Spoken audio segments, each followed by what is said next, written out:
वंदो गुरुपद कंज कृपा सिंधु नर रूप हरि महामोहतम पुंज जासु वचन रवि कर निकट।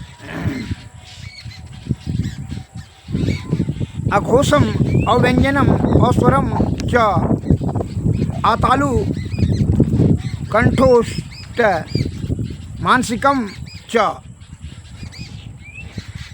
रेफ जातम परम उष्म वर्जितम यद्द क्षरम न क्षरते कदाचित।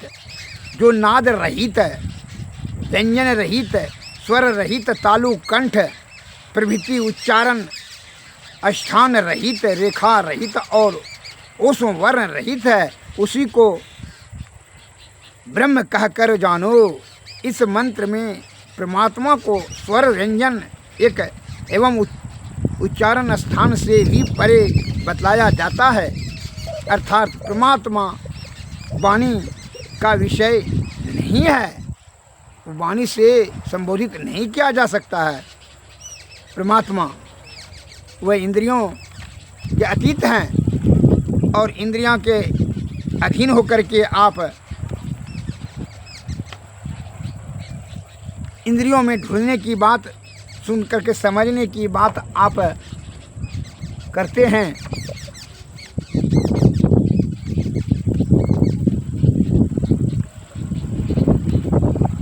इससे आपको ज्ञान विज्ञान के परे है। वो आत्मज्ञान से इंद्रियातीत होकर के अंतर साधना अंतर्मुखी होकर के अंतर साधना के द्वारा ये सूक्ष्म जीव आत्मा को परब्रह्म तक सुषुम्ना ध्यान से पहुंचाया जा सकता है और तीनों मंडलों के पार में है। अंधकार प्रकाश और शब्द मंडल के परे है, सार शब्द के भी परे हैं और सार शब्द निशब्द के भी परे हैं। इसलिए इस सभी शब्द को समझने के लिए आपको श्री सद्गुरु के युक्ति की परमावश्यक है। अतः निष्कपट और निश्चल होकर के पूर्ण श्रद्धा और आस्था से सद्गुरु के शरण में जाकर के अध्यात्म का ज्ञान, साधु की संगति, सत्संग, भजन, विषय वासना का त्याग करके उनके शरण में जा करके ये जीव आत्मा को परम आत्मा की प्राप्ति कर करके जीव उनका कल्याण करें। जैसा कि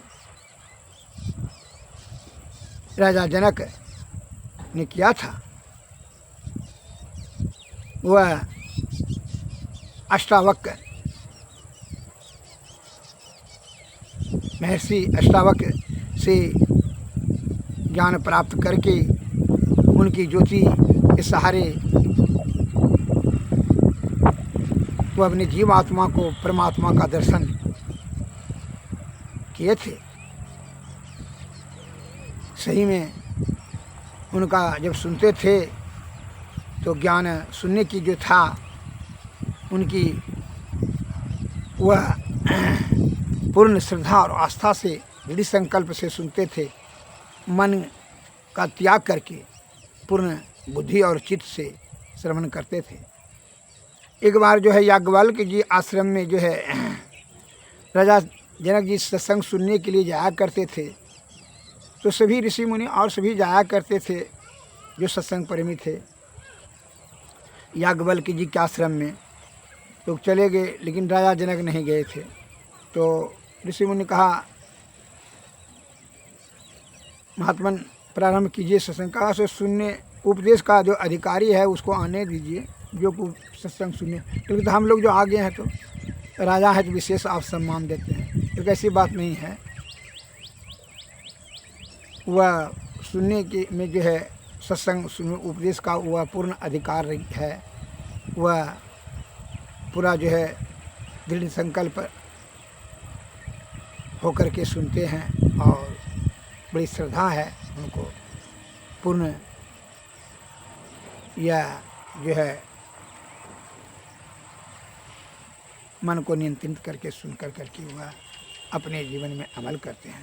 क्योंकि हम लोग क्या नहीं करते हैं, क्योंकि इतने में राजा जनक जी आगे सत्संग प्रारंभ किया गया। अब घटना होने लगा, एक सिपाही ने जैसे सत्संग होने लगा बीच मध्य में ही जो है एक सिपाही ने आकर के कहा सत्संग में कि देखिए भाई, आप लोग भक्तजनों के घर में जाकर के जो है राज्य में बंदर सब ने आक्रमण कर दिया है, जो कि सर सामान जो है बक्सा उक्सा और सभी घर का वस्तु बंदर सब ने लेकर के चला जा रहा है, भाग जा रहा है। जो है अपने सामान का अपने आप सुरक्षा करें। जा करके याज्ञवल्क्य जी ने सत्संग बंद नहीं किया, कहते ही रहे। और जो है भक्तगण ने ये जब समाचार सुना तो बहुत से भक्त चले गए। फिर जो है 5-10 मिनट के बाद फिर एक ठो जो है 200-300 सिपाही आए करके देखिए बंदर बहुत आ गए, हज़ारों लाखों की संख्या में गांव में जो है घुस गए और सभी सामान लेकर जा रहे हैं, बक्सा उक्सा चूल्हा चौका सभी जो है कपड़ा उपड़ा सब लेकर जा रहा है। उसको अपना अपना सामान का सुरक्षा करें। लेकिन जो है बहुत से सज्जन जो है उठ के चले गए अपना सामान बचाने के लिए बंदरों से। फिर थोड़ा देर के बाद जो है कहा आगिन लग गया। अब जो है जो भी था कुछ 10-20 ठो बचा हुआ, वो भी सत्संगी उठ कर के भक्तगण अपना अपना घर बचाने के लिए चले गए। अब दूसरा सिपाही आता कहता है कि राजमहल में भी आगिन फैल गया, राजकोष में भी आगिन लग गया है, राज खजाना में भी आगिन लग गया है। फिर भी राजा जनक जरा सा भी सुन करके भी नहीं सुने। समझ लीजिए उसका श्रवण शक्ति यहाँ पर था नहीं, उस सत्संग में ही पूर्ण रूपेण से वह सत्संग का ही वाक्य सुन करके जो है वह हृदय से प्रसन्न हो रहे थे। नो कि ये सब कोई शब्द उनके कान में नहीं पहुँच रहे थे। कहा अब देखिए राज खजाना में राज परिवार भी जलने लगा, तो फिर भी राजा जनक जी हिले नहीं। थोड़ा देर सूचना आया, सभी जो है भाग गए, राजा जनक नहीं गए। राजा जनक अकेले सत्संग सुनते रहे, याज्ञवल्क्य जी सुनाते रहे। यह है फिर जो है आधा घंटा में खबर आया कि जो है आग अपने आप बुझ गया, शांत हो गया, कोई तरह किसी प्रकार का हानि नहीं हुआ। बंदर सब भी भाग गया, सिपाही सब ने उस पर नियंत्रण कर लिया, सेना ने। और सेना की मदद से आग भी बुझाया गया। तब जो है अंतिम सत्संग अंत हुआ तो स्तुति विनती कर करके चले सब जो है राजा जनक को जाने का आदेश दिया, तब गए। फिर दूसरे दिन जब सत्संगी सब गए, आए पहुँचे, समझ लिए, उनको कहा कि देख लिए आप लोगों ने कल जो है संदेह व्यक्त किए कि हम लोग सुनने के लिए हैं, तो पर भी आप नहीं कहते हैं सत्संग। आप उपदेश का जो सत्संग का सुन करके भी मन आपका अस्थिर नहीं रहता है, तन केवल जो है रखते हैं सत्संग में, लेकिन मन आपका जो है ना इधर उधर भटकते रहता है। आपको जरा सा कुछ सूचना दिया कि बंदर आक्रमण कर दिया तो आप चले गए उसी की सुरक्षा में, सत्संग का बात बोली, उसकी प्रमुखता नहीं दी। सत्संग से ज़्यादा शब्द, सत्संग के प्रवचन का प्रमुखता नहीं दे करके आप विषय वस्तु, सोना चांदी, रुपया पैसा, कपड़ा वस्त्र, चूल्हा चौका बचाने के लिए चले गए। इसको छोड़ करके, सोने का खदान छोड़ करके, मिट्टी का ढेला जो ग्रहण करता है उसको कोई अक्लमंद नहीं कहता है। अतः सत्संग रूपी प्रवचन को त्याग कर आपने विषय वस्तु समेटने के लिए चले गए। आप समझ सकते हैं कितना विषय भोगी आप हैं। विषय के प्रति कितनी श्रद्धा है, सत्संग से अधिक विषय के प्रति श्रद्धा आपको, तभी ना चले गए आप लोग। राजा जनक को भी कहा गया, आगिन लग गया, खजाना में आगिन जलने लगा, तो फिर कहाँ ही गया। तुम लोगों का 100-500-1000 टका था, कपड़ा लता था, तो आप अहिराज के राजा खजाने में आगिन लग गया तो पर भी नहीं हिला। इसका मतलब सुनने की यह तन मन धन सब अर्पण कर कर के सत्संग का प्रवचन को सुन करके के अपने जीवन में अमल करते हैं। और आप विषय वस्तु में अभी आपको अधिक श्रद्धा और लगाव है, सत्संग के प्रति उतना श्रद्धा और लगाव नहीं है, अतः सुन करके भी समझ नहीं सकेंगे, और समझ करके भी जो है आप तो जो समझेंगे नहीं तो अमल क्या करेंगे। इसलिए समय व्यर्थ में आप अपना कीमती नष्ट करते हैं। इसलिए जो भी कार्य करना चाहिए पूर्ण, अतः इस प्रकार से याज्ञवल्क्य जी ने कहा। तब जो है उन लोगों ने क्षमा याचना क्या सही कहते हैं महर्षि, इसलिए कहता है संत महात्मा लोग,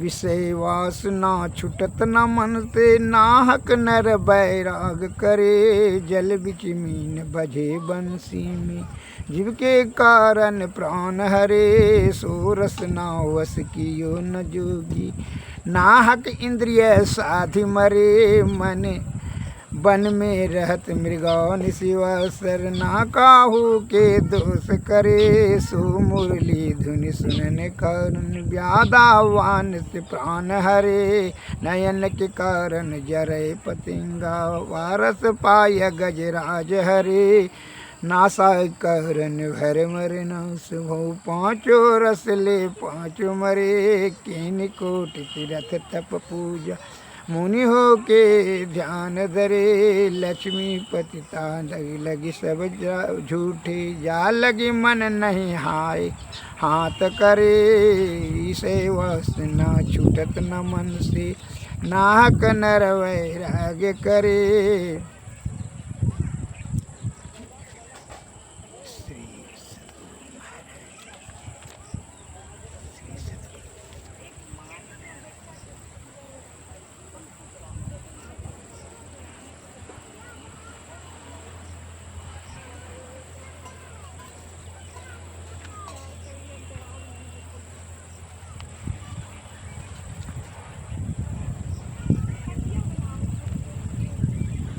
गुरु के प्रति,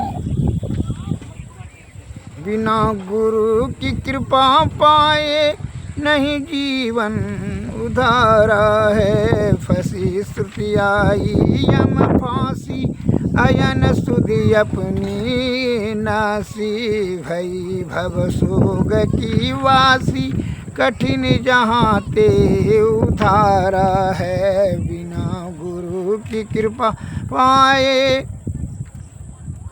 जीवन नहीं उधारा है, गुरु निज भेद बतावें, जरूरत को राह दर्शावें, जीव हित आप ही जावें, सूरत की आई तरह है, बिना गुरु की कृपा पाए नहीं जीवन उधारा है, गुरु ही तू है, गुरु पितु है, गुरु ही जीव के मितु है, गुरु सम कोई नहीं दूजा, जो जीवों को उधारा है, गुरु की नित्य कर पूजा, जगत इन सम नहीं दूजा, वहीं को आन नहीं सूझा, फकत गुरु ही आधारा है, बिना गुरु की कृपा पाए नहीं जीवन उधारा है। श्री सद्गुरु महाराज की नित्य प्रति सत्संग कर ले प्यारा, तेरा कार्य सरे सारा, सारा कार्य को निर्णय कर, घर चेतन धारा, धर चेतन धारा, पिंड के आधारा, पारा दसम दुआरे का ज्योति जगी जावे यति सुख पावे शब्द सहारे का लख बिंदु नाद तह प्रेबंद दे के सुनो सुनो में ही ब्रह्मनाद को धरो सहारा आपन तन में ही निज प्रति सत्संग कर ले प्यारा तेरा कार बने सारे सारा। श्री सद्गुरु महाराज की जय। श्री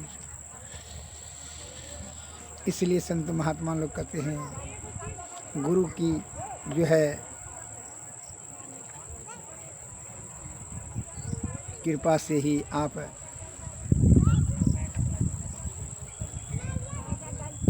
या मिलन कब होई संदेश लगी रहे जब लग ले तेल दिया में वाती सुझे सुझे परे सब कोई जरी गया तेल सिमट गई लिपट गई बात ले चलू होई बिना गुरु मार्ग कौन बतावई करिए कौन उपाय बिना गुरु की माला फेरे जन्म यकारत जाए सब संतन मिली एक मत करी चलिए पिया के देश पिया मिले तो बड़े भाग नहीं तो कठिन कलेश या जग ढूंढे वह जग ढूंढे पाओ अपने पोष सब संतन की चरण बंदगी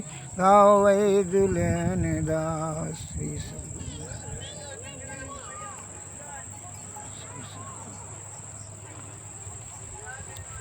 आरती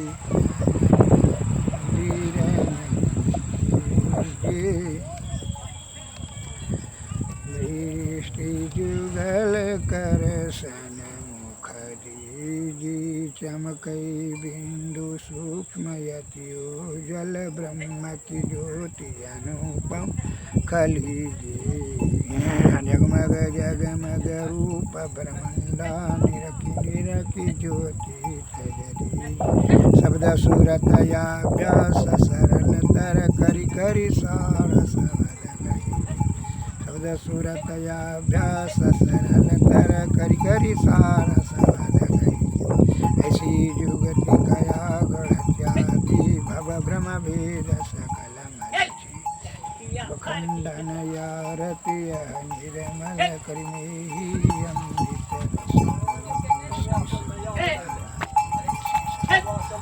सद्गुरु